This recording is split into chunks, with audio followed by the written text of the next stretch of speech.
Slavă lui Dumnezeu stă în ascunderea lucrurilor, iar slavă împăraților stă în cercetarea lucrurilor. Proverbele 25, versetul 2.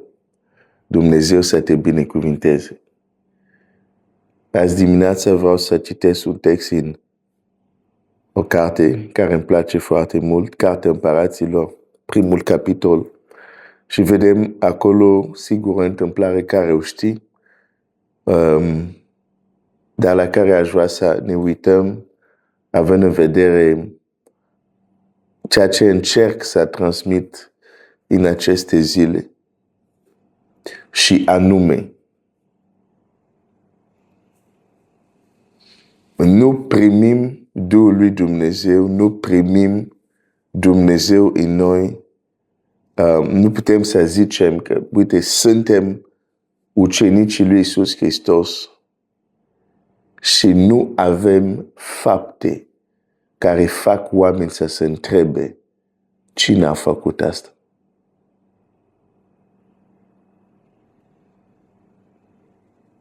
Cine a făcut asta? Cine ți-a zis e sâmbătă, n-ai voie să-ți iei, e sabatul, n-ai voie să-ți iei patul? Și slabănogul se spune, cel care m-a vindecat mi-a zis, ia-ți patul și umblă. Ridică-te, ia-ți patul și umblă. Și cine ți-a zis asta? Un împărat. O să citesc de la versetul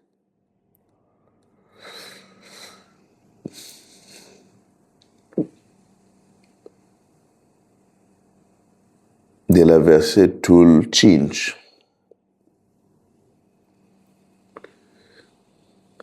Solii s-au întors la Asia și el le-a zis, pentru ce v-ați întors? Ei au răspuns, un om s-a suit înaintea noastră și ne-a zis, întoarceți-vă la împăratul care v-a trimis și spuneți-i, așa vorbește Domnul, oare nu este Dumnezeu în Israel de trimiteți să întrebe pe Balzebub, Dumnezeul Ecronului? De aceea nu te vei mai da jos din patul în care te-ai suit, ci vei muri. Reacția împăratului acum. Versetul 7. Azia le-a zis, ce înfățișare avea omul acela care s-a suit înaintea voastră și v-a spus aceste cuvinte? Ei au răspuns, era un om îmbrăcat cu o manta de păr și încis cu o cura la mijloc. Și Azia a zis, este Ilie Tishbitul. Este Ilie Tishbitul.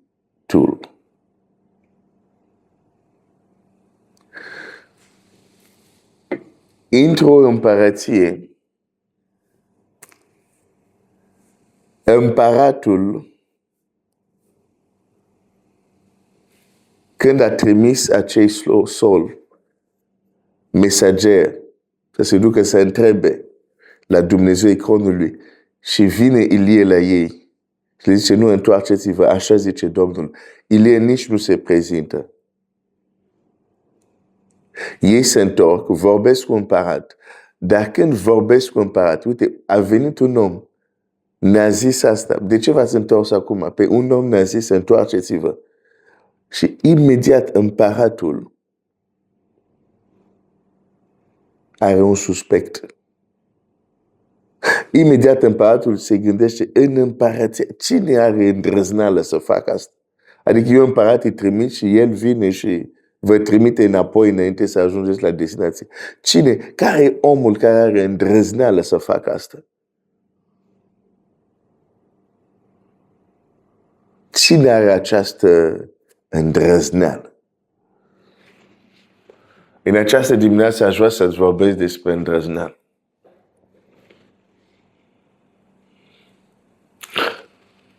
Pentru că sunt unele lucruri care le citim în Scriptură, nu realizăm câtă îndrăzneală au avut oamenii despre care citim, pentru că deja trăim într-un alt context cultural, unde unele lucruri ni se par nu neapărat deosebite. Deja neînțelegând cultura lor și chiar dacă ai fi citit, nu știu, într-un atlas biblic despre cultura de acolo, ai impresia că știi despre ce este vorba, dar de multe ori doar dacă ai fi în cultura respectivă, ai înțelege pe deplin despre ce este vorba. Ce face Ilie aici, în multe împărății sau în multe țări, unde conducătorul conducea cu mână de fier, ăsta e un motiv să fie executat. Ioan Botezatorul a pierdut capul lui pentru mai puțin decât asta. A zis doar la împărat, nu ți este îngăduit să iei soția fratelui tău. Atât a fost. Și a pierdut capul.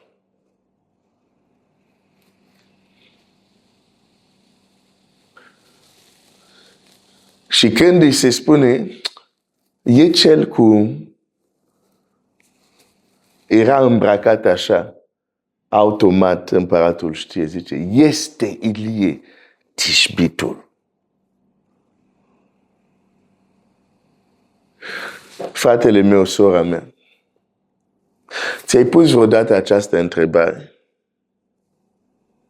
Biblia zice, El a făcut din noi o împărăție de preoți sau unele versiuni a făcut din noi împărați și preoți.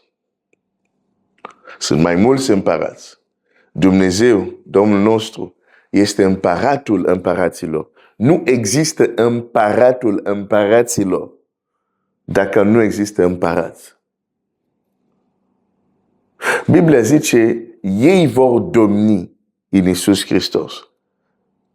Slava lui Dumnezeu stă în ascunde, slava împăraților, slava împăraților. Și aici trebuie să creștem cu lumina revelației ce înseamnă împărați. Împărat nu înseamnă doar Ahazia. În Nou Testament împărat înseamnă și tu, și eu. Dar acum aici este problema, care mult timp am stat, dar stai un pic, ceva nu-mi iese. Sau cum spune un frate drag, ceva îmi dau eroare 404. Dacă suntem toți împărat, mă refer la cei care, bineînțeles, cred Evanghelia Împărăției. Că unii cred o altă Evanghelie despre care chiar Pavel zice dacă vi se predică o altă Evanghelie. Da?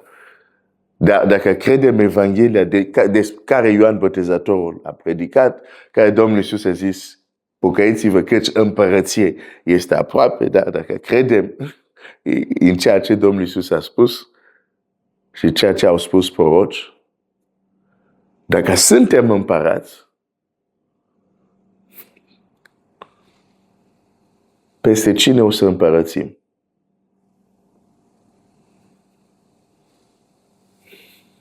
Asta e o întrebare deja.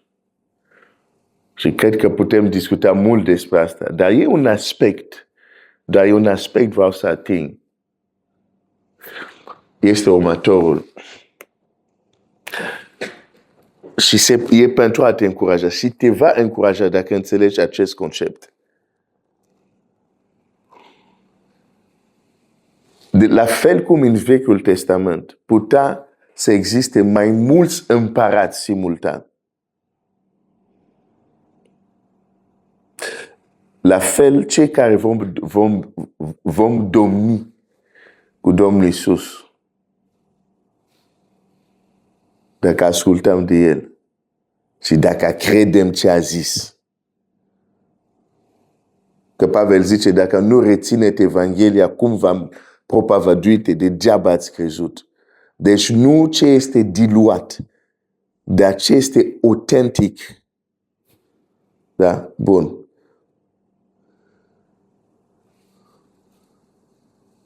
Poate să fie mai mulți împărați. Pentru că mai întâi împăratul are un teritoriu. Nu există împărat fără teritoriu. Nu există o împărăție care nu are domeniu. Nu? În engleză, kingdom. Domeniul împăratului. Și asta vreau să-ți spun. Dacă te uiți la cum înțelepciunea lui Dumnezeu, cum a structurat, a creat conceptul de biserică, nu există cineva care să exceleze în toate domeniile, bineînțeles, în afară de Domnul Iisus. Dar fiecare are un domeniu sau e designul, planul este că fiecare să exceleze într-un domeniu, adică într-un teritoriu anume. Și aici când zic teritoriu, nu mă refer la o bucată de pământ. Mă refer la un domeniu din viață. De exemplu, Daniel era un împărat, iar teritoriul lui se numea vise și vedenii. Când era vorba de acest domeniu care se numește vise și vedenii, Daniel era un împărat. Daniel excela în acel domeniu. Dar, de exemplu, domeniul unde a excelat Samson nu este domeniul lui Daniel. Să folosești strategii militare, dacă pot să spun așa, și forța fizică pentru a destabiliza o împărăție. Asta nu este modul de a lucra lui Daniel. Și nici nu este teritoriul lui. Deci, în acest teritoriu, Daniel nu excelează. Deși este un om extraordinar. Dar domeniul lui se numește vise și vedenii. În acel domeniu, Daniel este un împărat.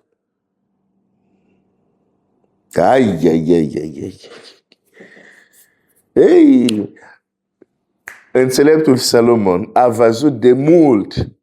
A zis, am văzut un rău sub soare. Am văzut un lucru. Am văzut împărați care merg pe jos ca niște sclavi. Hai să citesc textul ăsta și să închei. Uite ce zice Ecleziast 10. Zice așa, versetul 5. Este un rău pe care l-am văzut sub soare, ca o greșeală care vine de la cel ce cărmuiește. Nebunia este pusă în dregătorii înalte. Ei, asta explică multe. Ok, continui mai departe. Iar bogății stau în locuri de jos. Am văzut rob, calar și voivozi mergând pe jos ca niște robi. E ok dacă te numești Mardoheu. La un moment, să ai o perioadă unde mergi pe jos. Dar la un moment dat, ca și Mardoheu, trebuie să te urci pe cal. Și citește cartea Estere. Dacă până Mardoheu nu s-a urcat pe cal, Aman a rămas încă în viață. Când Mardoheu s-a urcat pe cal și Amanul a fost pe jos, a început destabilizarea planului inamicului. Deja a trecut multe minute.